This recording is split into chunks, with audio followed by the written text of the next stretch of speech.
Iya, sudah. Ya, terima kasih Mas Antia, Ibu dan Bapak sekalian. Assalamualaikum warahmatullahi wabarakatuh. Nama saya Destriani, saya dari Jakarta, dari perwakilan Uni Eropa. Terima kasih atas kesempatan dari USAID Helm untuk kami memperkenalkan kepada Ibu dan Bapak sekalian tentang peluang pendanaan Erasmus+. Sampai di sini Ibu dan Bapak tidak kesulitan mendengar suara saya. Kalau ada yang kesulitan mungkin bisa menyampaikan. Aman ya, Mas Antia? Iya, oke. Ibu dan Bapak sekalian, kita langsung saja kepada slide yang kedua. Iya, jadi sebelum dimulai, saya akan menjelaskan apa itu Erasmus+. Mungkin Ibu dan Bapak sudah sering mendengar beasiswa Erasmus Mundus ya.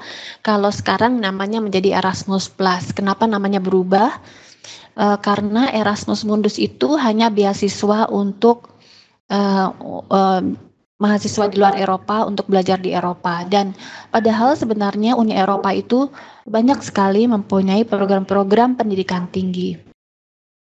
Untuk itu semua program pendidikan tinggi termasuk Erasmus Mundus namanya dirubah menjadi Erasmus Plus ya. Jadi Erasmus Plus ini dibiayai oleh Uni Eropa atau European Union. Dan poin yang kedua, intinya adalah untuk mendukung kegiatan pendidikan, pelatihan, kepemudaan, dan olahraga. Ibu dan Bapak maaf ya, ini saya lagi batuk, nanti sedikit-sedikit saya batuk, saya izin dulu. Jadi tujuan dari Erasmus Plus itu adalah poin yang ketiga, untuk meningkatkan kerjasama di antara negara anggota Uni Eropa. Selain itu, Uni Eropa dan juga negara-negara di luar Uni Eropa yang disebut dengan partner countries. Dan belum balik lagi. Tujuannya program Erasmus Plus ini adalah untuk pelajar-pelajar yang ada di universitas, calon-calon PhD dan juga staf-staf atau dosen-dosen universitas. Dan yang kedua, program Erasmus Plus itu ditujukan untuk perguruan tinggi atau universitas. Ya, berikutnya,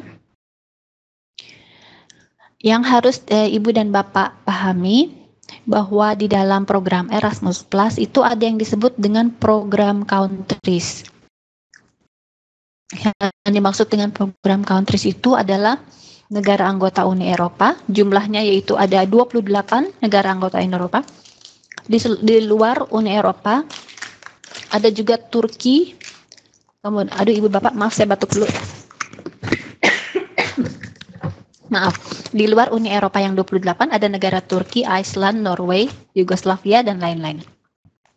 Kalau Indonesia itu termasuk di dalam partner countries, yaitu di nomor 6, selected Asian countries. Selanjutnya, ya slide berikutnya.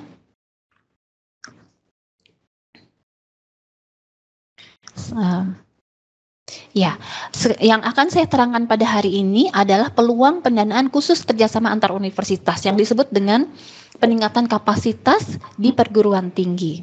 Jadi kali ini saya tidak akan menerangkan mengenai beasiswa S2 atau beasiswa S3 atau pertukaran S1 karena itu peluang pendanaan yang lain. Dan di sesi sebelumnya dengan difasilitasi oleh Helm, kami sudah menerangkan mengenai peluang pendanaan kerjasama antar universitas untuk mengirimkan pelajar-pelajar S1, S2, kandidat doktor, dan itu namanya International Credit Mobility. Tapi hari ini saya hanya akan menerangkan mengenai kapasitas pengembangan kapasitas di perguruan tinggi. Judulnya Capacity Building in Higher Education. Poin yang pertama, ini merupakan proyek kerjasama antar bangsa. Dan proyek yang kedua, kemitraannya didasarkan atas beberapa negara multilateral, perguruan tinggi yang berasal dari multilateral.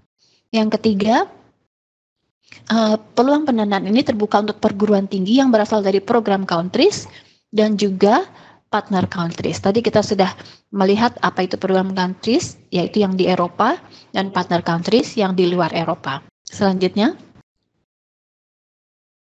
Apa tujuan dari capacity building higher education, pengembangan kapasitas perguruan tinggi? Yang pertama, ini untuk mendukung perguruan tinggi di negara-negara mitra, yaitu partner countries, untuk mendukung yang poin pertama, modernisasi perguruan tinggi. Yang kedua, untuk meningkatkan akses. Yang ketiga, untuk internasionalisasi. Yang keempat, untuk peningkatan kualitas perguruan tinggi. Yang kelima, untuk meningkatkan relevansi lulusan perguruan tinggi terhadap kebutuhan pasar tenaga kerja.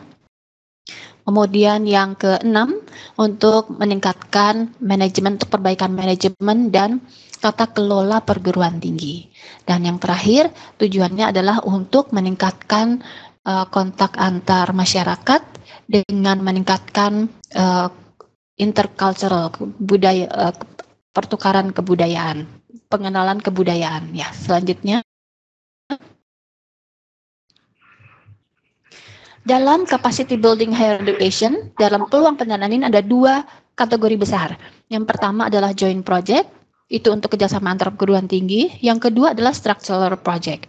Sebelum saya beralih, hari ini kami akan fokus pada joint project, karena kalau structural project itu lebih kepada peningkatan kapasitas, perbaikan, modernisasi perguruan tinggi di suatu negara atau beberapa negara, tetapi harus didukung oleh kementerian di negara terkait. Kementerian Pendidikan atau Direktorat Jenderal Pendidikan Tinggi. Jadi harus melibatkan pemerintah. Jadi dalam hal ini kita fokus pada joint project saja. Ya, selanjutnya. Apa yang dimaksud dengan joint project? Joint project ini akan memberikan manfaat bagi perguruan tinggi di negara-negara mitra, termasuk Indonesia. Dan contohnya adalah yang pertama untuk pengembangan kurikulum, yang kedua untuk modernisasi dari tata kelola, manajemen, dan fungsi-fungsi perguruan tinggi. Yang ketiga untuk meningkatkan hubungan antara perguruan tinggi dengan lingkungan ekonomi dan sosial yang lebih luas. Nanti kita bahas satu persatu. Selanjutnya. Ya, berikutnya.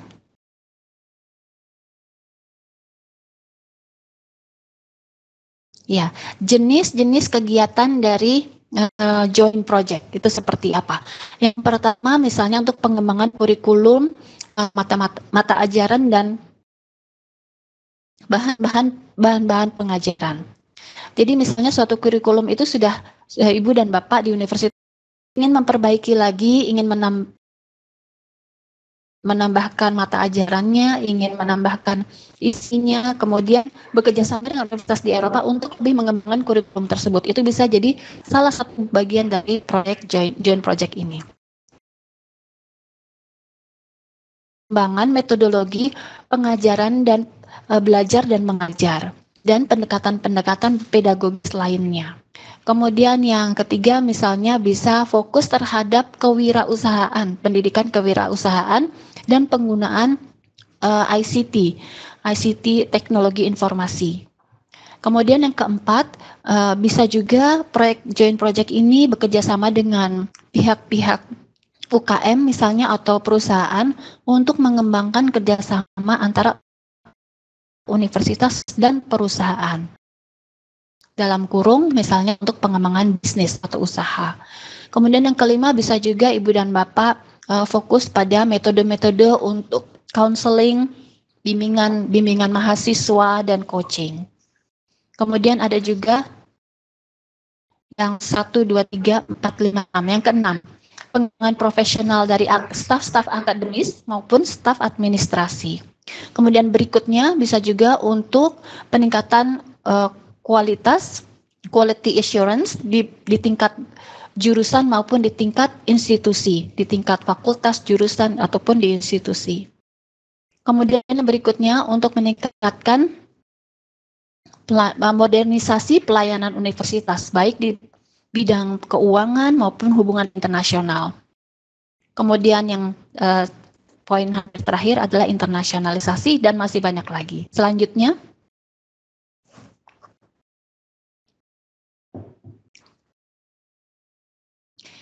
Ini hanya saya gambarkan sedikit saja mengenai structural project seperti saya katakan tadi. Jadi kalau structural project itu di tingkat makro, reformasi perguruan tinggi baik di tingkat nasional, misalnya kita di Indonesia, maupun di regional, misalnya di tingkat ASEAN. Jadi proyek-proyek struktural itu akan menyentuh hal-hal mengenai modernisasi kebijakan, tata kelola, manajemen perguruan tinggi, tetapi bukan hanya satu perguruan tinggi di tingkat nasional, yang ditujukan adalah tingkat nasional atau ASEAN. Kemudian yang kedua, misalnya untuk meningkatkan hubungan antara sistem perguruan tinggi dengan lingkungan ekonomi dan sosial yang lebih luas. Jadi, seperti dikatakan tadi, harus ada kementerian yang terlibat dalam kegiatan structural project. Jadi, hari ini kita tidak fokus pada yang nomor 2. Selanjutnya,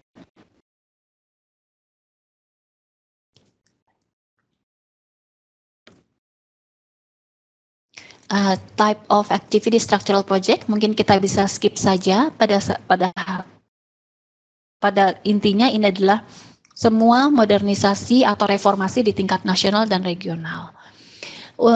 Ya, selanjutnya. Jadi, untuk negara mitra mana saja yang bisa terlibat di dalam kegiatan capacity building in higher education. Dari mitra ini, Indonesia termasuk di dalamnya yang eligible, yang dapat berpartisipasi. Kita masuk dalam kategori nomor 6. Dan Ibu Bapak perlu perhatikan dari negara-negara mitra ada yang tidak boleh berpartisipasi di sini. Yang paling bawah terlihat itu ada Australia, Brunei Darussalam, Jepang, Korea, New Zealand, Singapura, dan ada lagi region 5, 11, 13 itu seperti seperti yang negara-negara Afrika dan lain sebagainya. Jadi yang difokuskan adalah yang region 1, 4, 6, dan 10. Selanjutnya, siapa yang dapat mendaftar? Kalau untuk joint project, semua perguruan tinggi yang menawarkan atau menyelenggarakan pendidikan tinggi dengan bergelar. Jadi harus ada S1, S2, S3 yang harus bergelar. Tidak harus S3, tapi harus ada sarjana, kemudian pasca sarjana. Jadi dalam hal ini, untuk menghindari misalnya lembaga-lembaga pendidikan bahasa yang tidak memberikan gelar, jadi seperti lembaga khusus bahasa Inggris dan lain sebagainya. Dan berikutnya, selain perguruan tinggi bisa juga asosiasi perguruan tinggi. Semuanya yang ada di eligible partner countries Indonesia termasuk di dalamnya ya. Selanjutnya, kemudian siapa saja yang bisa ikut serta? Jadi yang bisa ikut serta kalau misalnya Ibu dan Bapak dalam hal ini harus ada mitranya dari Eropa, yaitu dari program countries. Mitra Ibu dan Bapak di Eropa itu adalah perguruan tinggi yang memiliki namanya Erasmus Charter for Higher Education. Itu adalah perjanjian yang sudah umum di Eropa dan pada umumnya mereka semua punya. Kemudian Ibu dan Bapak kalau bermitra di dalam kerjasama ini dan bekerjasama dengan perguruan tinggi Eropa, sebagai negara mitra, Ibu dan Bapak tidak harus memiliki Erasmus Charter for Higher Education. Ibu dan Bapak bisa ikut berpartisipasi tanpa memiliki Erasmus Charter for Higher Education. Yang ketiga, yang tidak boleh mendaftar di sini adalah fakultas, sekolah, departemen. Itu tidak boleh sebagai peserta di dalam program ini. Kalaupun demikian harus ada persetujuan dari rektor. Dalam hal ini misalnya di sana disebutnya presiden dari universitas. Harus ada persetujuan dari rektor. Jadi boleh fakultas, sekolah, departemen ikut, tetapi tidak boleh tanpa persetujuan rektor. Jadi harus ada persetujuan tertulis dari rektor. Kemudian yang terakhir, bisa juga Ibu dan Bapak menggandeng organisasi-organisasi internasional, katakan misalnya apakah UNESCO atau yang lain-lain, tetapi mereka bisa ikut serta dalam proyek ini, tapi tidak bisa menerima pendanaan dari Uni Eropa, harus menggunakan dana mereka sendiri. Selanjutnya, kemudian siapa lagi yang bisa ikut berpartisipasi? Tadi Ibu dan Bapak melihat bahwa ada pendidikan kewirausahaan, ada misalnya pengembangan UKM dan lain sebagainya. Nah untuk itu maka bisa juga, maaf ini saya yang ke poin kedua ya. Jadi bisa sebagai peserta di dalam proyek ini adalah perusahaan-perusahaan kecil, menengah maupun besar. Kemudian yang pertama saya terangkan lagi yang bisa ikut dalam proyek ini yaitu perguruan tinggi baik negeri maupun swasta. Yang paling penting harus menyelenggarakan pendidikan bergelar S1, S2 dan lain sebagainya. Kemudian harus diakui oleh pemerintah setempat, harus diakui. Kemudian yang ketiga, kementerian bisa ikut juga berpartisipasi. Kemudian yang keempat, bisa tapi tidak harus kementerian. Kemudian keempat, kamar dagang. Yang kelima, lembaga-lembaga penelitian. Yang keenam adalah lembaga-lembaga lain. Bahkan setelah lembaga, sekolah-sekolah misalnya PAUD, pendidikan anak usia dini maupun sekolah-sekolah misalnya SMA, kemudian SMK itu juga bisa ikut di dalam sebagai salah satu peserta di dalam organisasi ini, NGO, dan yang terakhir bisa perpustakaan dan museum. Selanjutnya, komposisi kemitraan, ini yang paling penting. Jadi kalau proyek capacity building higher education ini harus terdiri dari yang pertama, minimum 3 negara yang tertulis di dalam program countries. Yang tadi ya, ada 28 negara Uni Eropa plus beberapa. Kemudian dari 3 negara tersebut, masing-masing harus ada 1 perguruan tinggi dari negara yang 3 berbeda itu. Nanti saya terangkan kemudian. 3 tadi dari program countries plus 1 dari mitra country, misalnya 1 dari Indonesia. Kemudian kalau misalnya ada lebih dari 1, yang keempat ya, lebih dari 1 negara mitra, misalnya Indonesia dan katakan misalnya Thailand atau Laos, Myanmar, itu bisa dari region yang sama, yaitu misalnya Asia, ataupun region yang berbeda. Jadi misalnya bisa saja Asia, di Asia itu Indonesia, kemudian kemitraan yang lain misalnya dari Afrika. Jadi tidak harus dari region yang sama. Kemudian 3 plus 1 dari mitra, negara mitra. Di negara mitra tersebut minimum ada 2 perguruan tinggi yang ikut serta. Jadi kalau di negara program country ada 3, masing-masing 1 perguruan tinggi, di negara mitra hanya 1 negara sudah cukup, tapi harus ada 2 perguruan tinggi. Kemudian pada umumnya poin yang terakhir, jumlah dari perguruan tinggi di negara mitra paling tidak sama dengan jumlah perguruan tinggi di negara program. Jadi jangan sampai misalnya di program country itu memang minimum 3, misalnya mereka ada 10, tapi di mitranya, negara mitra di partner countries hanya ada 2. Paling tidak misalnya 10 dengan 11 atau 10 dengan 9, 3 dengan 2, itu yang tidak terlalu jauh berbeda. Selanjutnya, ini contohnya. Misalnya dari program countries itu perguruan tinggi dari Jerman, Portugal, dan Irlandia. Dan dari negara mitra Indonesia ada 2 perguruan tinggi. Ini minimumnya. Lebih banyak lebih baik. Tetapi perlu diperhatikan semakin banyak mitranya, semakin banyak pesertanya, semakin sulit manajemen pengelolaan proyeknya. Tetapi itu juga merupakan nilai tambah. Katakan dari Indonesia 2, kemudian dari Laos juga 2, dari Myanmar ada 1. Itu merupakan nilai tambah yang baik sekali. Yang perlu diperhatikan adalah jumlahnya paling tidak seimbang antara program countries dan partner countries. Selanjutnya,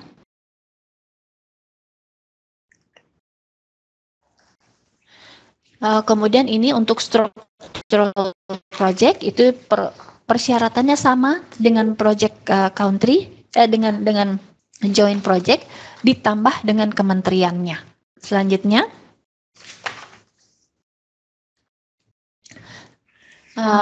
berikutnya adalah informasi umum ya. Jadi proyek ini berapa lamanya? Bapak dan Ibu, ini bisa berlangsung selama 2 atau 3 tahun.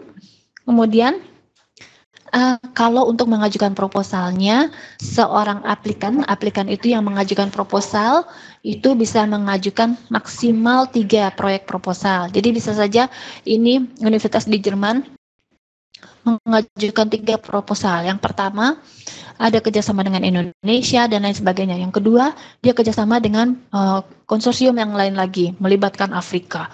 Kemudian yang satu lagi melibatkan Amerika Latin. Jadi bisa saja universitas ini mengajukan maksimal 3 proposal. Kemudian prioritasnya ada 4. Yang pertama adalah pengembangan kurikulum untuk mata ajaran tertentu. Kemudian yang kedua, prioritasnya adalah untuk peningkatan kualitas pendidikan dan pelatihan. Yang ketiga prioritasnya adalah manajemen dan pengelolaan perguruan tinggi. Dan yang keempat adalah peranan perguruan tinggi di masyarakat secara umum. Dan selanjutnya, bagaimana cara mendaftarnya? Mendaftarnya dalam program Erasmus Plus harus menunggu dulu sampai adanya pengumuman untuk mengajukan proposal, namanya call for proposal. Dan ini websitenya. Yang kedua, dan caranya harus di-download aplikan guidelines for untuk mereka yang akan mendaftar. Yang keempat, semua electronic formnya. Kemudian yang kelima, deadline-nya adalah 10 Februari 2016. Memang ini deadline-nya sudah dekat sekali, tetapi Ibu dan Bapak mungkin dari sekarang sudah bisa ancang-ancang untuk mencari mitra-mitra di Eropa. Mungkin mereka mau bekerja sama untuk mengajukan proposal ini. Selanjutnya, ini contohnya, kalau Ibu dan Bapak klik website itu, maka akan keluar bentuk seperti ini. Selanjutnya,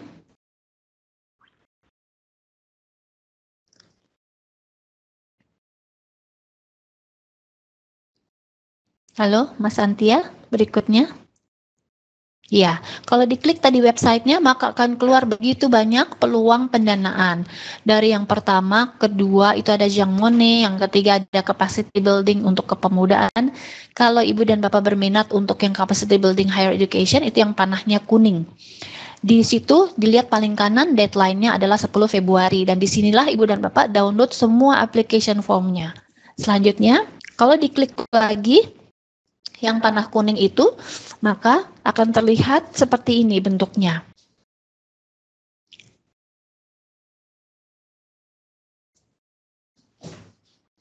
Selanjutnya, ya seperti ini. Di dalam capacity building higher education, di call for proposal itu bentuknya seperti ini. Sebelumnya lagi, ada guidelines-nya, ada bagaimana sebelumnya ya. Ada how to apply, kemudian electronic form, ada lampiran-lampirannya. Kemudian yang di paling bawah sebelah kiri dilihat ada kalkulator untuk mengukur distance. Itu nanti saya terangkan. Jadi kalau ini diklik guidelines saya, Ibu Bapak bisa download ini bagaimana caranya mengisi, bagaimana alokasi anggarannya. Tetapi yang paling penting adalah how to apply. How to apply dan electronic forms itu adalah formulir-formulir yang harus diisi. Selanjutnya, kalau electronic formnya itu diklik, maka Ibu dan Bapak bisa melihat ada bagaimana Ibu Bapak pilih yang joint project, jangan pilih yang structural project. Di dalam joint project nanti Ibu dan Bapak pilih lagi, mau proyek yang untuk pengembangan kurikulum atau yang kedua untuk modernisasi dan tata kelola perguruan tinggi, atau yang terakhir itu untuk meningkatkan hubungan antara perguruan tinggi dan misalnya dengan perusahaan. Ibu pilih di situ karena berbeda-beda formulirnya. Jadi misalnya untuk kurikulum development, download semua application-nya dari yang pertama. Selanjutnya,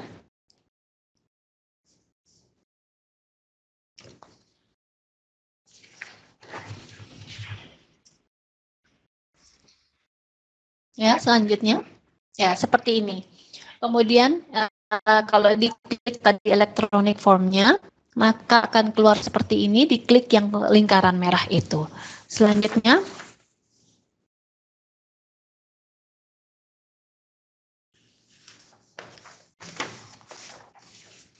selanjutnya seperti ini.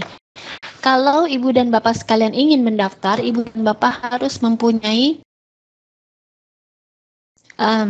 yang dinamakan dengan yang nomor 2 PI registration PIC number, yaitu panah yang merah yang nomor 2. Jadi untuk itu Ibu Bapak harus daftar dulu untuk dapat PIC number-nya. Kemudian nanti itu caranya mendaftar juga mudah sekali, di situ diklik, dimasukkan nanti nama universitasnya, alamatnya, kemudian deskripsinya, kemudian diupload juga dengan ADART-nya, dan semua dokumen-dokumen yang mereka minta, tidak terlalu sulit. Begitu Ibu dan Bapak sudah mempunyai PIC number, yaitu pendaftaran di Uni Eropa, nama tersebut, nomor tersebut disimpan baik-baik, jadi ketika mengisi electronic form, tinggal mengisi PIC number-nya. Kalau PIC number itu nanti diisi, maka semua informasi dari Universitas Ibu dan Bapak akan keluar secara otomatis. Ya, selanjutnya di dalam mengajukan program mengajukan proposalnya itu jangan lupa aneks-aneksnya. Jadi aneks-aneksnya sudah ada di electronic form itu. Yang pertama, misalnya deskripsi mengenai proyeknya. Yang kedua ada lampiran lagi mengenai tabel anggarannya. Yang ketiga mengenai pernyataan. Yang keempat mengenai mandat. Mandat ini adalah kalau Ibu dan Bapak sebagai mitra memberikan mandat misalnya Universitas di Jerman untuk bertindak sebagai koordinator proyek ini. Selanjutnya, berapa jumlah besaran pendanaannya? Minimumnya 500.000 euro. Jadi kalau misalnya 1 euro itu sekitar 15.000, maka total minimum proyek ini adalah 7,5 miliar. Dan itu yang mencakup pendanaan kemitraan berbagai universitas ya, dan maksimumnya adalah 1 juta euro. Kalau misalnya mitra Ibu dan Bapak bilang, oh kita 300.000 euro aja sudah cukup untuk kemitraan ini, maka akan ditolak karena proyek ini harus minimum berjumlah 500.000 euro. Dan pendanaan ini mencakup yang pertama untuk staf, biaya staf, kemudian yang kedua untuk biaya travel, kemudian yang keempat untuk, yang ketiga misalnya untuk dosen-dosen yang melakukan perjalanan katakan dari Jerman ke Indonesia, maka juga ada biaya-biaya per diemnya, termasuk juga peralatan nomor 4, kemudian subcontracting. Subcontracting ini misalnya Ibu dan Bapak mau mengadakan seminar atau workshop, maka subcontractingnya bisa diberikan kepada catering, misalnya untuk catering dan untuk penyelenggaraan pertemuan tersebut. Dan seperti itu. Untuk travel cost-nya ada yang dinamakan dengan distance calculator. Tadi di dalam website-nya ada yang namanya distance calculator. Jadi ini biaya dari Indonesia ke Jerman itu dihitung berdasarkan kilometernya. Jadi semua travel itu sudah ada maksimalnya, biaya tiket maksimal berdasarkan distance calculator. Kemudian selanjutnya, untuk pendanaan ini hibah, maka diperlukan juga dana pendamping atau yang dinamakan co-funding. Dari co-funding ini secara peraturan tidak ada minimumnya, tetapi sekitar 10% dari biaya secara umum. Dan dari mana dana minimum ini bisa didapatkan? Bisa didapatkan dari mitra-mitra perguruan tinggi Eropa. Bisa didapatkan, tadi Ibu dan Bapak melihat seperti staff cost. Dari staff cost itu Ibu dan Bapak kan sudah juga memiliki gaji dari perguruan tinggi, itu juga bisa merupakan dana pendamping yang dihitung secara umum, secara total. Yang tidak bisa di-cover oleh proyek ini di dalam anggarannya adalah misalnya biaya-biaya untuk diseminasi hasil-hasil proyek itu tidak bisa, karena yang bisa dibiayai hanyalah kegiatan proyek tersebut. Kemudian publikasi maupun overhead cost. Overhead cost itu misalnya dana proyek itu adalah 500.000 euro, maka overheadnya 10%. Jadi tidak jelas 10% ini untuk apa. Kadang-kadang ada proyek-proyek yang seperti itu. Overhead cost tidak bisa di-cover. Selanjutnya, ini hanya contoh untuk bagaimana bentuk tabel di lampiran tersebut. Jadi semua formatnya sudah ditentukan, nanti koordinator tinggal mengisi berapa biaya stafnya, travelnya, biaya travelnya, biaya untuk per diem dan lain sebagainya. Jadi semua tinggal mengisi angkanya. Kemudian selanjutnya, bagaimana cara penilaiannya? Suatu proposal yang masuk maka akan dinilai.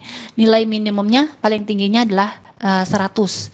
Tapi kalau misalnya bisa melewati minimum 60 poin, maka bisa maju kepada seleksi berikutnya. Yang dinilai adalah bagaimana relevansi proyek ini. Dan kalau Ibu dan Bapak menerima PowerPoint ini, di bawahnya ada penjelasan apa itu relevansi dan lain sebagainya. Kemudian yang kedua, bagaimana kualitas desain proyek ini dan perencanaannya. Perencanaan untuk pelaksanaannya itu seperti apa. Kemudian yang ketiga, bagaimana kualitas dari komposisi project team ini maupun kerjasamanya.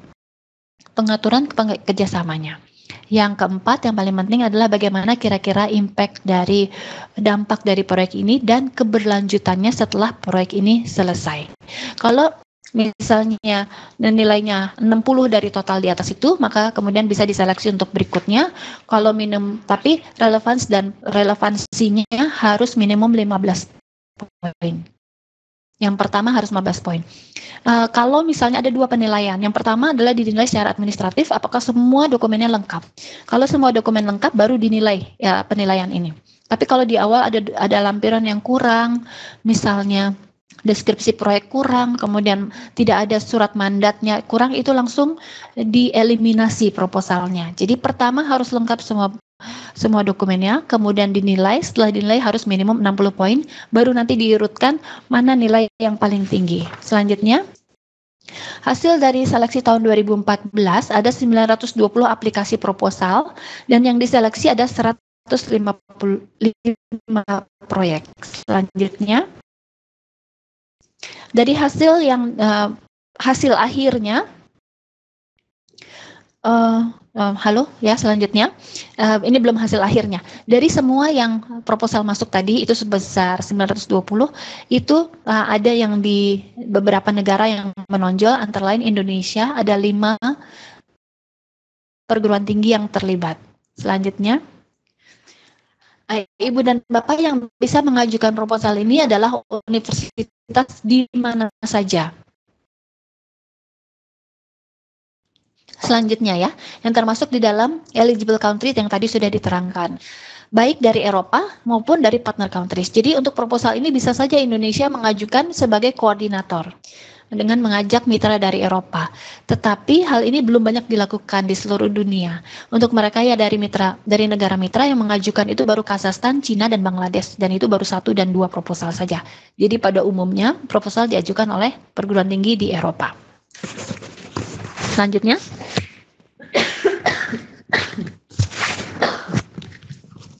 ya berikutnya.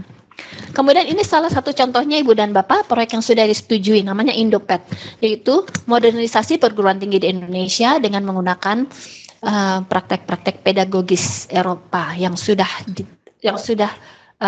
diuji.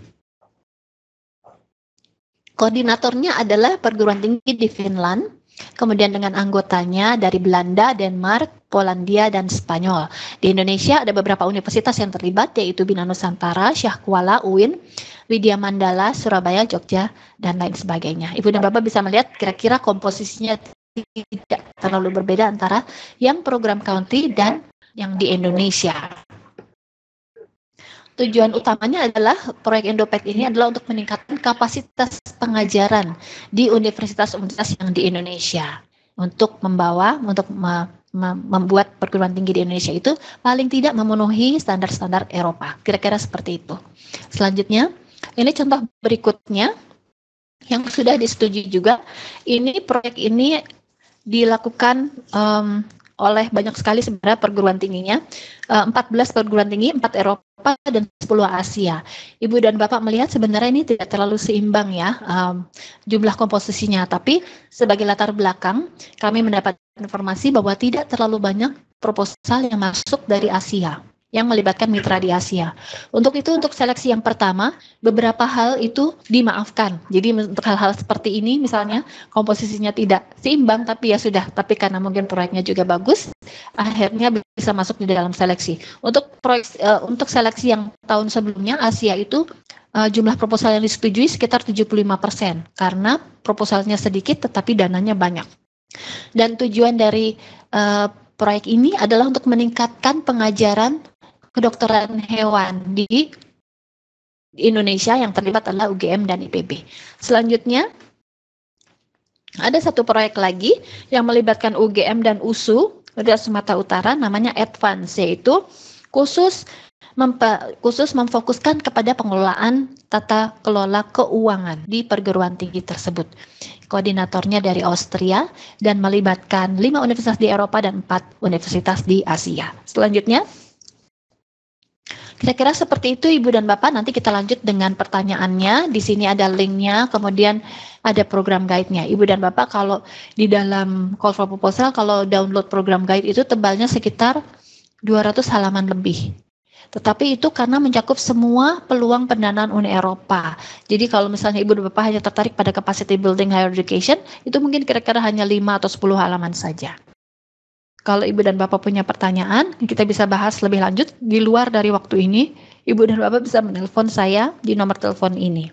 Kalau misalnya lupa nama saya, tinggal bilang saja ingin diskusi mengenai Erasmus. Ya, saya serahkan kembali kepada Mas Antia dan kawan-kawan di helm. Terima kasih.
Ya, boleh, silakan.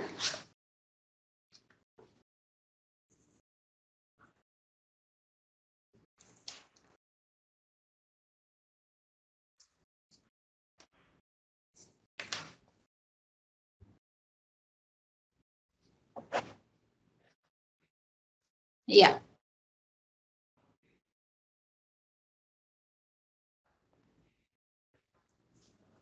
Oh ya, iya. Maaf tadi saya lupa bilang, D3, D4 juga bisa terlibat di dalam proyek ini.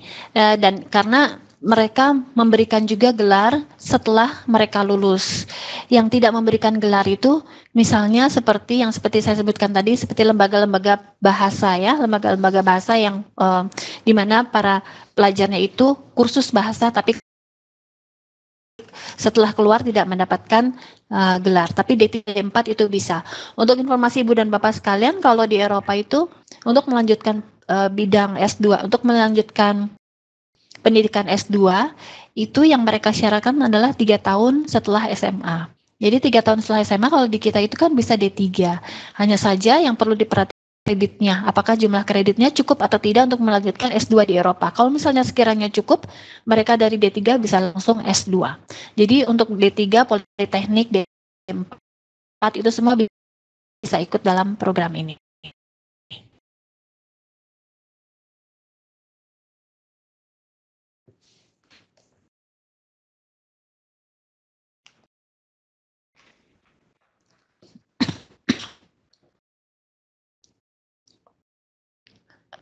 Bagaimana? Halo, ya? Iya, bagaimana Mas Antia? Kalau D2 itu gelarnya apa ya setelah?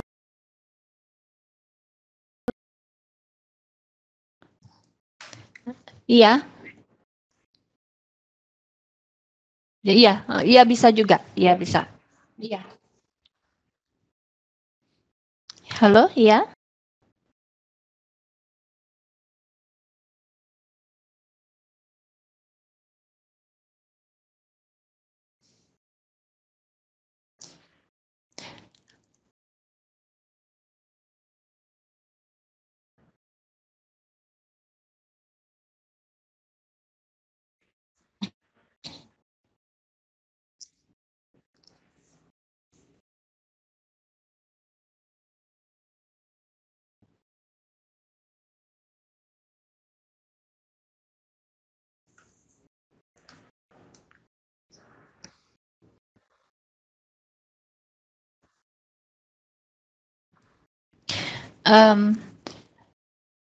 Iya Pak, terima kasih untuk pertanyaannya. Kalau kami dari Uni Eropa itu tidak bisa, sayangnya tidak bisa membantu untuk itu, untuk mencari mitra di Eropa. Salah satu cara yang mungkin bisa dilakukan adalah, ini ada dua, sebenarnya ada dua cara. Dari pengalaman Universitas Muhammadiyah Malang waktu sharing sebelumnya, beliau itu kalau misalnya mendapat kesempatan untuk ke Eropa untuk beberapa kegiatan, mencoba mencari universitas di Eropa yang mungkin tidak terlalu terkenal. Walaupun untuk informasi Ibu dan Bapak, walaupun universitas Eropa itu tidak terkenal, mereka selalu biasanya memiliki state of the art. Nanti mereka memiliki untuk misalnya untuk mata pelajaran, untuk kuliah, misalnya untuk kedokteran hewan, itu memiliki profesor yang sangat ahli di bidangnya, memiliki laboratorium yang luar biasa lengkap untuk kedokteran hewan, memiliki buku-buku dan literatur yang lengkap. Jadi jangan khawatir untuk berkenalan dengan universitas-universitas yang tidak terlalu terkenal. Waktu itu dosen dari UMM mengatakan kalau misalnya dosen di sana menanyakan, UMM itu apa ya? Kok nggak terkenal ya? Terus dia akan bilang bahwa, ya saya juga nggak kenal universitas Bapak, tapi mungkin kita bisa bekerja sama untuk mengajukan proyek Erasmus Mundus. Pada saat itu Erasmus Mundus. Jadi dengan cara demikian, mereka juga membuka kerjasama sehingga kalau di Indonesia ini UMM itu termasuk pelopor universitas yang sangat banyak memiliki mitra Eropa. Itu salah satu cara yang bisa dilakukan. Selain itu, caranya juga bisa, misalnya Ibu dan Bapak mencari universitas-universitas di mana Ibu dan Bapak dulu kuliah di Eropa, atau mungkin ada rekan-rekan dosen lain yang kuliah di Eropa, menjalin hubungan melalui yang sudah ada. Kemudian yang bisa dilakukan juga adalah Ibu dan Bapak misalnya menghubungi universitas besar di Indonesia yang sudah banyak sekali melakukan kerjasama di luar di Eropa. Contohnya seperti Ibu dan Bapak tadi lihat misalnya UGM. Ibu dan Bapak bisa menjalin dengan kantor kerjasama internasional UGM dan mengatakan bahwa kalau misalnya UGM mendapat tawaran untuk kerjasama Erasmus, tolong universitas saya juga diikut sertakan. Begitu. Dengan cara demikian, Ibu dan Bapak bisa ikut serta bersama dengan mitra-mitra yang sudah banyak. Jadi seperti halnya misalnya Universitas Indonesia, itu kantor wilayah kajian wilayah Eropa KWEUI itu sudah mendapat tawaran lebih dari 5 universitas di Eropa untuk bergabung dalam program Erasmus. Kalau Ibu dan Bapak misalnya melakukan pendekatan dengan KWE, Ikatan Nasional UGM atau ITB, mudah-mudahan kalau mereka nanti ditawarkan kerjasama dengan Eropa atau menjalin kerjasama Erasmus, Universitas Indonesia bisa ikut serta. Jadi ada beberapa cara, hanya sayangnya memang dari Uni Eropa kami tidak bisa membantu untuk mencarikan mitra. Karena untuk mencari mitra itu harus ada kesesuaian antara keduanya, seperti jodoh juga ya Pak ya. Jadi harus saling menanyakan bagaimana seperti ini kalau kiranya obrolannya serius, tujuannya sama, kira-kira tujuan yang capacity building yang akan dilakukan itu sesuai, maka bisa menjalin kerjasama. Tapi ada kalanya juga sudah menjalin kerjasama, sudah menjalin kontak, tapi ternyata kelihatannya tujuannya itu tidak sejalan. Jadi banyak hal yang harus dipertimbangkan dan untuk itu mungkin kami serahkan kepada Ibu dan Bapak untuk mencari mitra-mitranya sendiri. Pertanyaan berikutnya.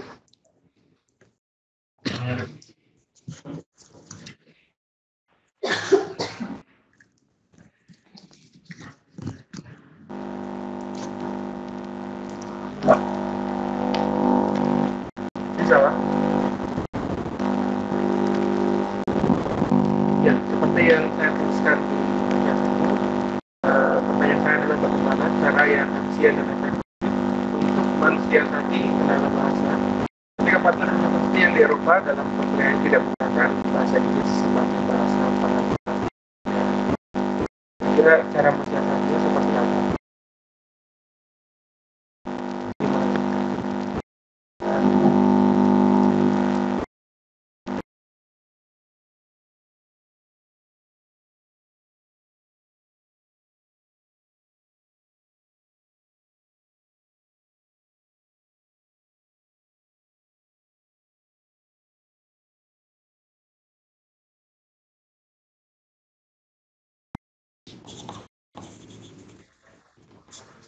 Iya, bagaimana untuk mengatasi apabila kuliah yang di Jerman itu tidak dalam bahasa Inggris tetapi bahasa Jerman.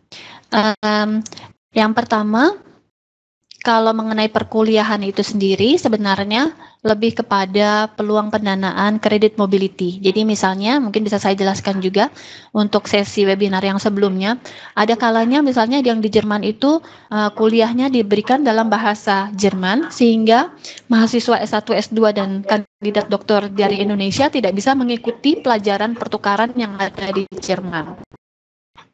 Untuk itu sebelumnya harus ada kesepakatan bahwa nanti mahasiswa Indonesia ini kalau mengadakan pertukaran mengikuti perkuliahan yang bahasa Inggris. Jadi sebelum keberangkatan dari pertukaran itu harus sudah ada kesepakatan, ada mata pelajaran yang diberikan dalam bahasa Inggris. Kalau tidak, mungkin bisa dicari di mitra yang lainnya. Jadi dalam hal ini untuk program Credit Mobility bisa dipilih karena dari pertama sudah disepakati bersama. Ada juga kejadian yang saya sudah pernah terangkan sebelumnya bahwa misalnya mahasiswa Indonesia pergi ke Perancis, sampai di sana dia tidak menemukan, waktu itu ke Belgia, sampai di sana dia tidak menemukan mata pelajaran kuliah psikologi dalam bahasa Inggris seperti yang dijanjikan sebelumnya. Dan ketika sampai di sana sehingga dia tidak bisa mengikuti perkuliahan, tetapi akhirnya setelah kami berdiskusi, bahkan Uni Eropa di Jakarta juga sampai terlibat, akhirnya universitas bisa menemukan salah satu kelas yang sesuai dengan keinginan mahasiswa ini yang diberikan dalam bahasa Inggris. Ada juga yang mungkin perkuliahan S1-nya tidak ada yang dalam bahasa Inggris, yaitu bahasa Perancis, sehingga program pertukaran ini akhirnya mahasiswa S1 mengikuti kelas S2 yang ada dalam bahasa Inggris. Tetapi di dalam proyek Capacity Building Higher Education ini, pada umumnya adalah melibatkan mengenai kerjasama teknis. Kerjasama teknis ini mungkin tidak terlalu melibatkan mata kuliah yang walaupun mereka mengerjakannya di sana dalam bahasa Jerman. Dalam hal ini misalnya pengembangan kurikulum pertanian, tentunya dosen-dosen di sana adalah dosen-dosen yang akan terlibat dalam kegiatan internasional. Ini adalah mereka yang bisa bahasa Inggris. Sehingga kalau nanti di dalam pertemuan ada kurikulum pertanian, jurusan pertanian, misalnya agronomi dan lain sebagainya di Indonesia yang pada dasarnya diskusinya itu diberikan dalam bahasa Jerman. Namun demikian technical assistance atau bantuan teknis dari dosen-dosen di Jerman itu yang nantinya akan ke Asia atau ke negara lain adalah mereka-mereka yang bisa berbahasa Inggris sehingga bisa memberi masukan untuk kurikulum-kurikulum yang ada di Indonesia. Demikian, jadi mungkin bisa saja kurikulum kita masih dalam bahasa Indonesia, tetapi paling tidak prinsip-prinsip yang akan diberikan itu bisa didiskusikan dalam bahasa Inggris. Kira-kira seperti itu.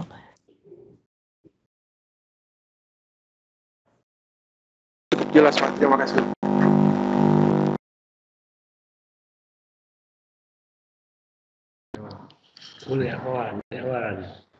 Tanya apa ya?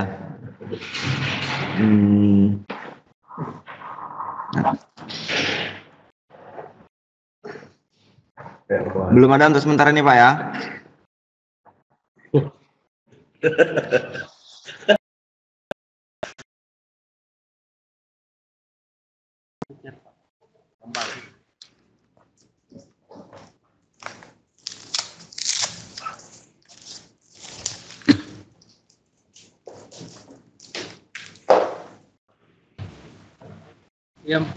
Ya, Pak.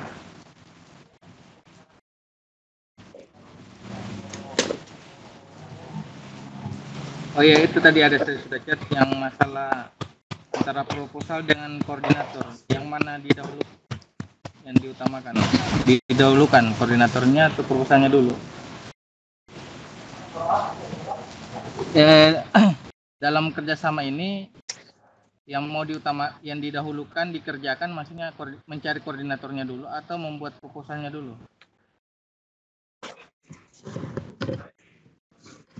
Ya. Belum, yang didahulukan koordinatornya atau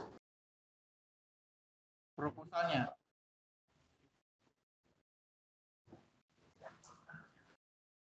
Oh iya, yang paling utama adalah mencari mitra Eropanya dulu, itu yang paling utama. Jadi setelah mendapat mitra Eropanya itu, universitas di sana baru ditanyakan apakah bersedia untuk mengajukan proposal ini, Capacity Building Higher Education. Kalau mereka berminat, maka proposal dibuat secara bersama-sama.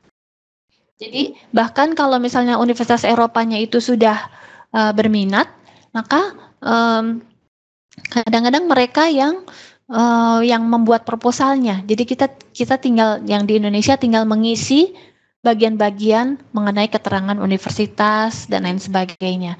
Jadi lebih banyak umumnya yang berperan adalah universitas yang di Eropa. Kecuali kalau misalnya Bapak sendiri ingin mengajukan sebagai aplikan, sebagai koordinator. Hanya menurut saya yang saya sarankan adalah kalau Ibu dan Bapak sekalian belum pernah terlibat di dalam program Uni Eropa, mungkin ada baiknya Ibu dan Bapak mulai sebagai anggota dulu, jangan sebagai koordinator. Karena tanggung jawab keuangan dari program ini sangat berat, baik pelaporannya maupun pertanggungjawabannya. Nanti kalau Ibu dan Bapak sudah menjadi peserta dan kira-kira memahami bagaimana pelaporan dan lain sebagainya, maka selanjutnya Ibu dan Bapak bisa menjadi koordinator. Jadi seperti itu. Kalau sebagai peserta yang pertama dicari adalah universitas yang di Eropanya. Nanti mereka mencari mitra-mitra lain yang ada di Eropa. Ibu dan Bapak mencari mitra-mitra lain yang ada di Indonesia atau di ASEAN misalnya. Terima kasih. Ya, sudah cukup untuk sementara, Pak. Ya.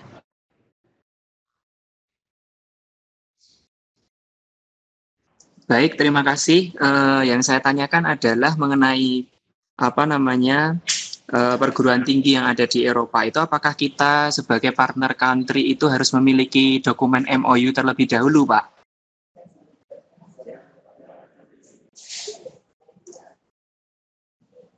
Iya, kalau dari Uni Eropa, Bapak tidak harus memiliki MOU dengan mitra yang di Eropa.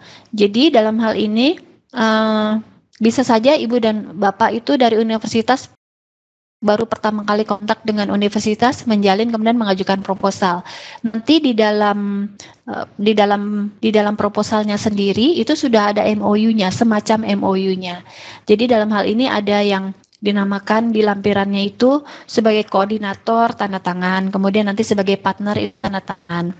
Dan ada juga nanti formulir antara yang di Eropa dengan yang di luar Eropa itu sudah ada kesepakatannya seperti itu, dan formatnya itu sudah disediakan. Buat kami itu tidak penting apakah Ibu dan Bapak sebelumnya sudah mempunyai MOU atau tidak, karena pada dasarnya di dalam proposal ini sudah ada keterangan, sudah ada mandat, sudah ada tanda tangan di dalam lampirannya itu yang menerangkan bahwa Bapak merupakan mitra dari proyek ini. Namun di luar itu, kalau Ibu dan Bapak mau memiliki MOU, itu tidak apa-apa, itu silahkan. Tetapi MOU bukan merupakan persyaratan untuk mengajukan proposal ke Uni Eropa. Jelas, Pak, terima kasih. Cukup, sementara cukup dulu.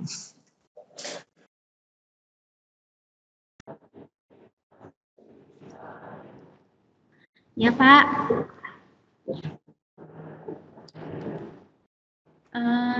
Bu Destri, saya mau bertanya, kalau misalnya dosen itu kan bisa melakukan kerjasama dengan mitra di Uni Eropa, tapi kalau misalnya dosennya kan sekelas akademi komunitas, dia kan cuma D2, bukan mahasiswanya lulusannya D2, memang dosennya udah S2, ada juga yang S1.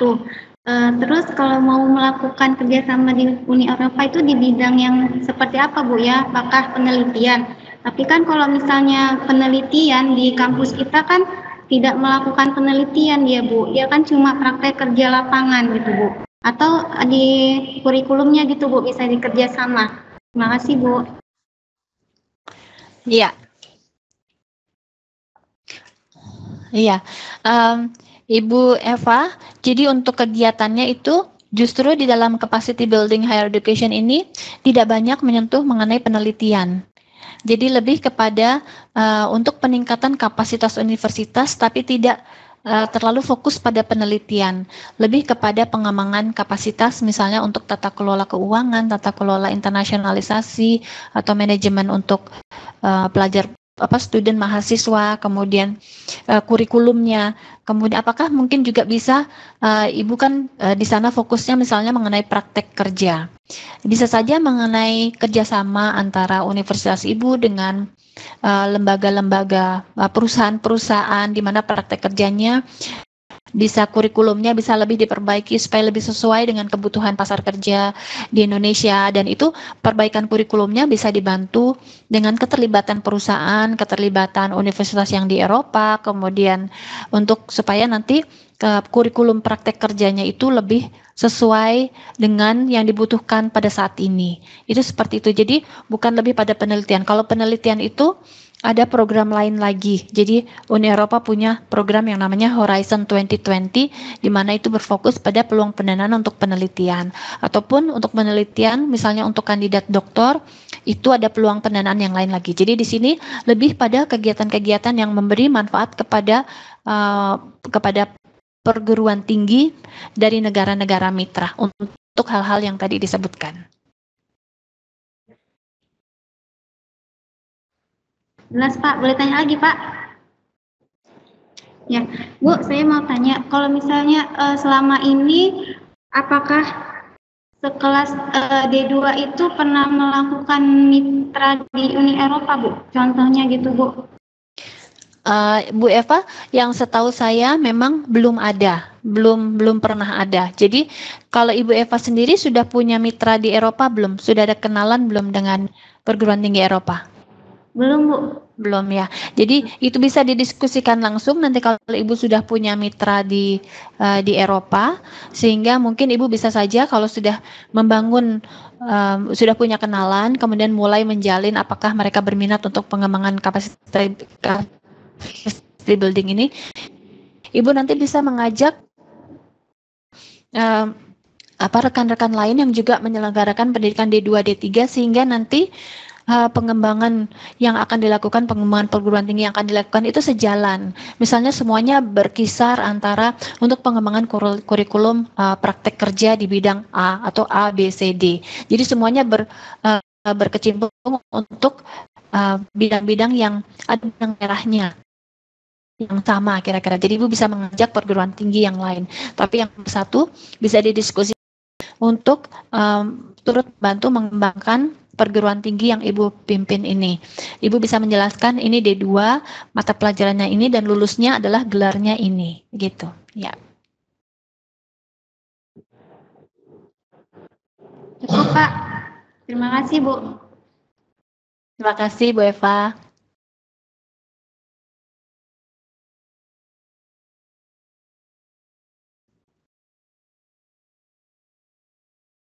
Iya, iya, Pak.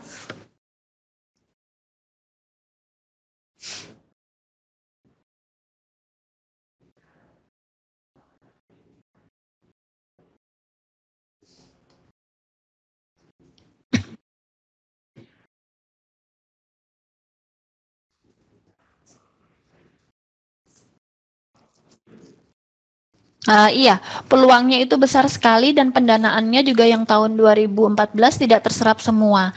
Ini disebabkan karena ini adalah call for proposal yang baru, yaitu peluang pendanaan yang sangat-sangat baru, capacity building ini. Sebelumnya itu belum pernah ada. Jadi baik universitas yang di Eropa maupun yang di Asia itu belum terlalu familiar dengan program call for proposal ini. Jadi memang kalau secara umum dananya itu tidak terserap dan proposal yang diajukan juga tidak terlalu banyak karena ini baru saja dikenalkan. Ini adalah tahun kedua dari program Erasmus Plus Capacity Building. Sebelumnya dulu sekali tahun 90-an itu pernah ada yang namanya Asia Link. Seperti ini, program pengembangan kapasitas perguruan tinggi Asia Link, tapi setelah itu programnya selesai dan selama hampir puluhan tahun itu tidak pernah ada lagi program pengembangan kapasitas selain beasiswa Erasmus Mundus. Jadi oleh karena itu makanya hanya sedikit universitas di Indonesia yang tahu, dan demikian juga universitas di Eropa yang paham mengenai peluang pendanaan ini. Kita berharap mudah-mudahan tahun 2020 tahun ini Februari ini 2016 lebih banyak universitas di Indonesia yang berpartisipasi untuk ikut dalam peluang pendanaan ini.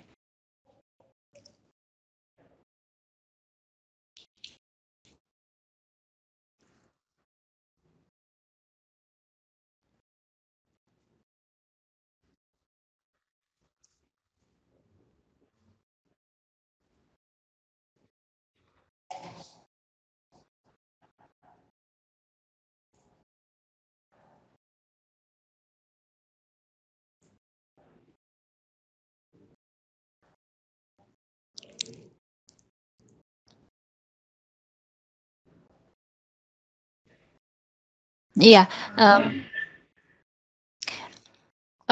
jadi seperti saya terangkan tadi bahwa karena dananya tuh dibagi-bagi per region. Jadi untuk Asia sendiri, Afrika sendiri dan lain sebagainya. Di Asia itu proposal yang melibatkan universitas di Asia itu sangat sedikit. Sehingga untuk tahun lalu itu proposal 75%. Jadi katakan dari 100, misalnya 100 proposal 75 disetujui. Padahal di region lain itu yang studi paling hanya 30%, paling banyak itu mungkin sekitar 40%. Tapi Asia yang paling tinggi karena sedikit sekali proposal yang masuk.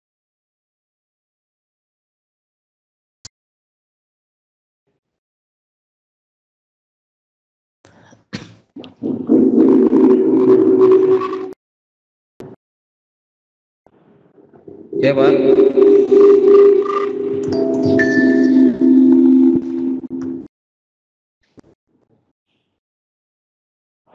Ya, Pak. Ya, Pak. Selamat siang semua. Saya ingin penjelasan sedikit, Ibu, mengenai kemitraan Erasmus ini terkait kewirausahaan dan UKM. Nah, itu bagaimana hubungannya dengan perguruan tinggi, Bu? Iya, Pak.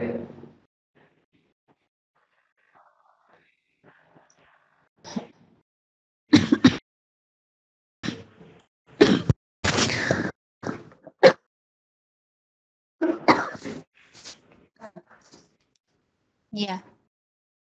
Nah, iya, terima kasih Pak Amar untuk pertanyaannya. Di perguruan tinggi Bapak ada mata pelajaran kewirausahaan tidak? Ada, Bu. Ada ya Pak ya? Iya. Jadi misalnya dalam hal ini katakan misalnya Bapak sudah memiliki kurikulum kewirausahaan dan di dalam kerjasama ini ya, kalau misalnya Bapak bekerja sama dengan universitas di Eropa dan universitas lainnya bisa mulai menelaah kembali mata pelajaran yang sudah diajarkan ini, kurikulum ini dilihat lagi bersama-sama dengan mitra-mitra dari Eropa. Kemudian nanti di dalam pembahasannya itu mereka akan memberikan masukan dan berdiskusi dengan Bapak, mungkin ada hal-hal yang bisa diperbaiki dari kurikulum ini, ditambahkan, kemudian diperbaiki dan lain sebagainya. Dan kalau misalnya di tempat Bapak itu ada yang namanya praktek kerja, kalau di dalam proyek ini juga melibatkan perusahaan-perusahaan kecil, menengah dan besar, maka di dalam kerjasama ini akan lebih baik lagi. Jadi nanti kurikulum yang dikembangkan itu bisa mendapatkan juga masukan selain dari akademisi di Eropa, bisa mendapatkan masukan juga dari para pengelola penyelenggara UKM atau perusahaan kecil, menengah, dan besar. Mereka akan memberikan masukan kepada kurikulum kewirausahaan dan sejenisnya yang ada di tempat Bapak. Dan untuk itu, tapi tentu saja universitas Bapak adalah yang memegang keputusan terakhir apakah akan menerima masukan-masukan ini atau tidak. Setelah berdiskusi, apa hasil dari diskusi itu, apakah ada perbaikan dari kurikulum kewirausahaan yang ada atau mata pelajaran yang ada di universitas Bapak. Dan setelah kurikulum ini diperbaiki atau mata pelajaran ini diperbaiki, bisa juga kalau ada kemitraan dengan perusahaan UKM tersebut, nanti praktek kerjanya di tempat mereka. Seperti itu. Jadi dengan adanya kerjasama seperti ini dibuka kemungkinan yang luas mahasiswa-mahasiswa Bapak untuk berpraktek kerja di universitas tersebut, bukan hanya sebagai tempat praktek kerja, tetapi mereka para pengelola perusahaan tersebut bisa juga memiliki saran-saran atau bisa juga berdiskusi dengan Bapak dan Universitas di Eropa untuk perbaikan kurikulum kewirausahaan tersebut. Bisa juga misalnya di dalam universitas Bapak dilihat bahwa kami memerlukan laboratorium yang berkaitan dengan kegiatan kewirausahaan tertentu. Itu bisa didiskusikan juga dengan universitas yang di Eropa, kemudian dengan perusahaan-perusahaan. Sebaiknya kalau Bapak mengembangkan misalnya contohnya untuk laboratorium praktek perkayuan, mesinnya harusnya yang seperti ini, karena yang seperti ini sudah dipakai di pasaran dan ini yang paling mudah dan paling baik. Atau mesin-mesin misalnya yang lain untuk pengelolaan pangan dan lain sebagainya. Kalau Bapak Ibu ingin mengembangkan laboratorium, maka bisa mendapat masukan dari perusahaan, dapat masukan juga dari yang Eropa. Misalnya contohnya seperti itu. Tapi tentu saja perlu cakupannya itu luas sekali, tergantung dari kebutuhan universitas Bapak dan juga hasil diskusi dengan mitra-mitra yang lain.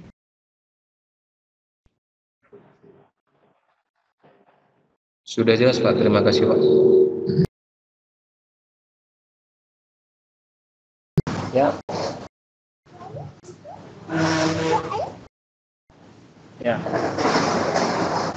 Ya, terima kasih. Mohon maaf saya agak terlambat tadi mendaftar. Mungkin banyak informasi yang saya lewatkan.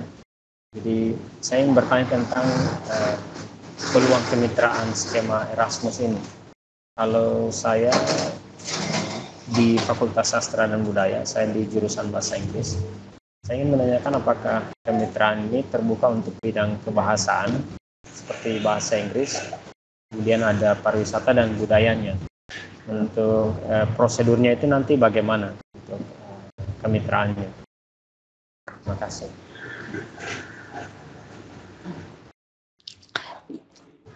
Iya, terima kasih.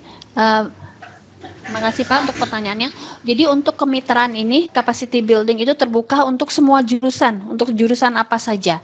Jadi bisa saja dalam kemitraan ini, kerjasamanya itu fokusnya kepada misalnya pengembangan kurikulum sastra Inggris, kurikulum pariwisata dan budaya di antara peserta-peserta proyek kerjasama ini. Paling tidak harus ada benang merahnya. Jadi misalnya apakah ini untuk penguatan kurikulum? Kalau iya, kurikulumnya paling tidak semua mitra ini berkaitan dengan pariwisata, apakah culture, apakah budaya, apakah tourism, ataukah sastra Inggris. Tapi bukan berarti misalnya penguatan kurikulum itu yang satu mitra itu untuk bahasa Inggris, pariwisata, budaya, yang lain untuk teknik mesin, yang lain untuk arsitektur, yang lain untuk kurikulum yang sangat-sangat berbeda.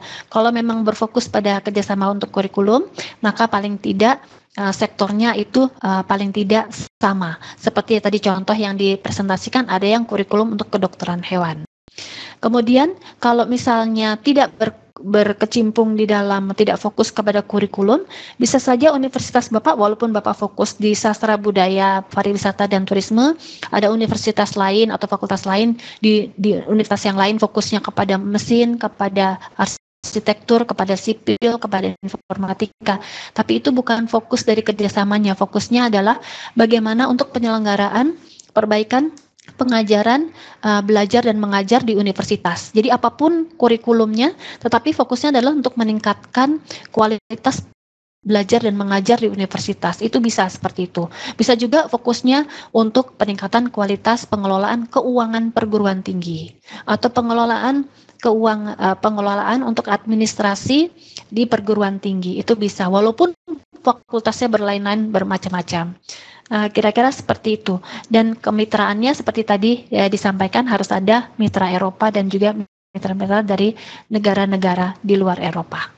Tadi ada pertanyaan yang belum saya jawab ya, apalagi pertanyaannya selain itu?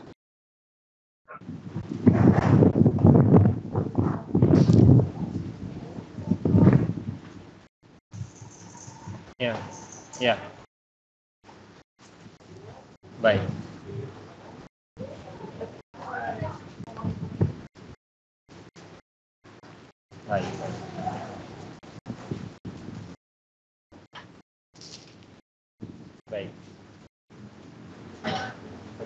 Baik.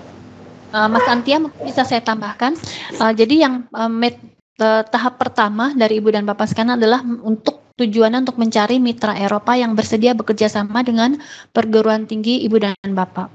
Kalau misalnya seperti saya sampaikan, kalau misalnya tidak berhasil kontak langsung, bisa juga kontak tidak langsung, yaitu melalui perguruan tinggi lain di Indonesia yang sudah memiliki mitra di Eropa.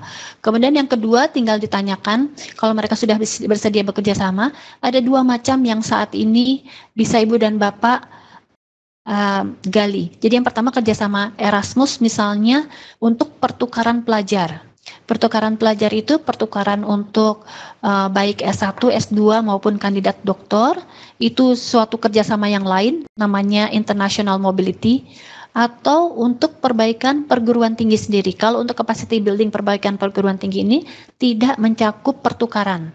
Begitu. Jadi fokusnya dua yang berbeda. Nanti tinggal ditanyakan mitranya, mereka tertarik yang mana.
Iya, iya, Pak, boleh saya tambahkan, Mas Antia?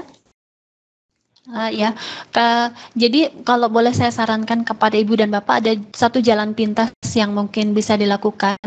Ibu dan Bapak mulai bisa kontak dengan universitas-universitas di Indonesia yang sekiranya sudah sering melakukan kerjasama di Eropa. Itu misalnya dengan ITB, UGM, UMM, Universitas Muhammadiyah Malang maupun UI, itu jalan pintas yang mungkin bisa dilakukan saat ini karena waktunya kan sudah dekat Februari.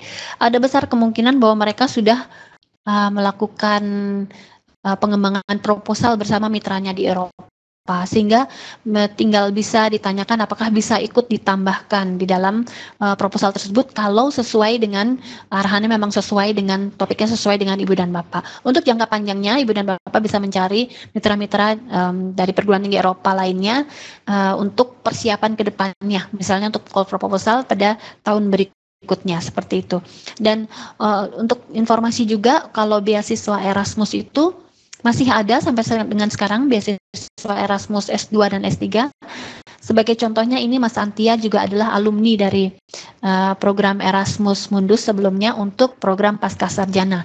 Jadi mungkin kita bisa membuat sesi lagi untuk yang akan datang, untuk Pak dan Ibu mengetahui juga bagaimana peluang untuk mendapatkan beasiswa S2 Erasmus sebagai bagian dari Erasmus Plus.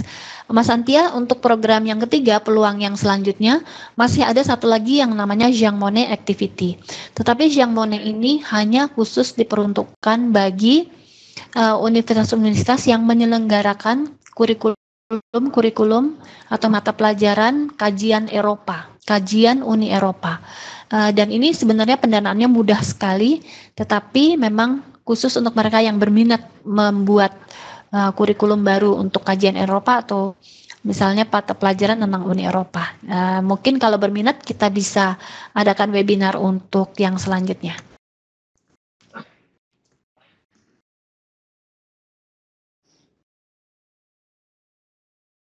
Iya, mau silakan.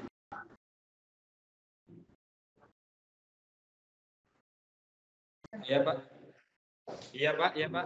Ya begini Bu, saya mau tanyakan, ini kan waktu kita kan sangat pendek sekali ini sampai 10 Februari 2016. Karena kami juga kesulitan untuk mencari mitra seperti yang Ibu bilang tadi, cara pintasnya mencari universitas besar yang ada yang sudah bekerja sama. Nah, saya mau tanyakan itu apakah kegiatan ini program kemitraan ini setiap tahunnya di bulan Februari, Bu, tanggal 10 atau dalam 1 tahun itu bisa berapa gelombang gitu. Jadi kami punya kesempatan untuk mencari mitra. Nah, iya, iya. Langsung ya, Mas Santia ya. Jadi begini, pada umumnya memang setahun sekali untuk kira-kira memang bulan Februari, tapi tidak selalu tanggalnya sama. Yang diharapkan Uni Eropa setahun sekali. Hanya kasusnya tahun lalu, itu karena dananya tidak terserap, maka diluncurkan lagi call for proposal berikutnya. Jadi waktu itu Februari, kemudian kira-kira kuartal ketiga atau keempat diluncurkan lagi karena dananya tidak terserap. Jadi pada umumnya memang hanya satu kali, cuma kalau dananya tidak terserap ada kemungkinan call for proposal ini bisa pada waktu berikutnya. Jadi yang harus dicek tinggal dicek di website yang tadi apakah masih ada yang buka untuk kuartal berikutnya. Tepat pada umumnya sama Februari setiap tahunnya.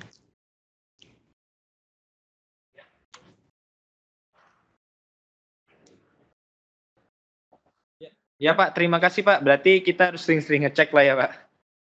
Iya, ya. Sering-sering ngecek ya. Ya terima kasih Bu, Pak. Terima kasih Pak, ya. Sama-sama Pak.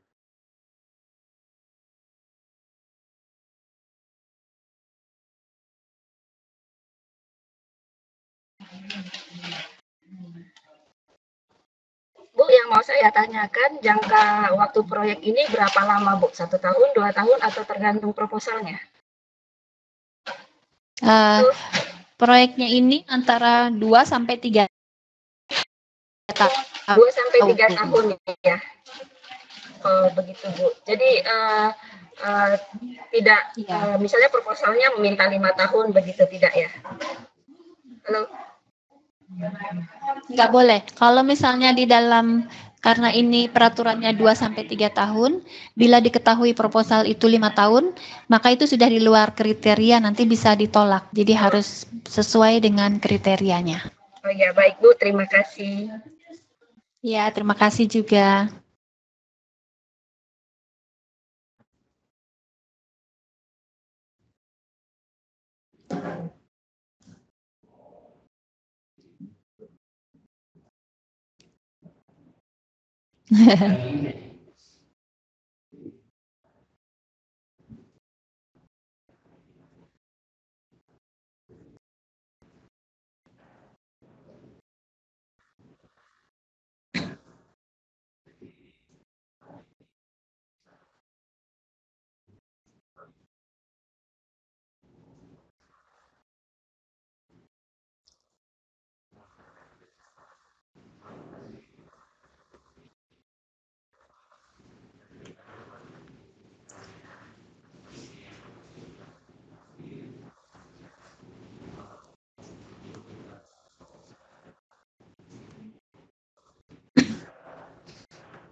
Waalaikumsalam warahmatullahi wabarakatuh.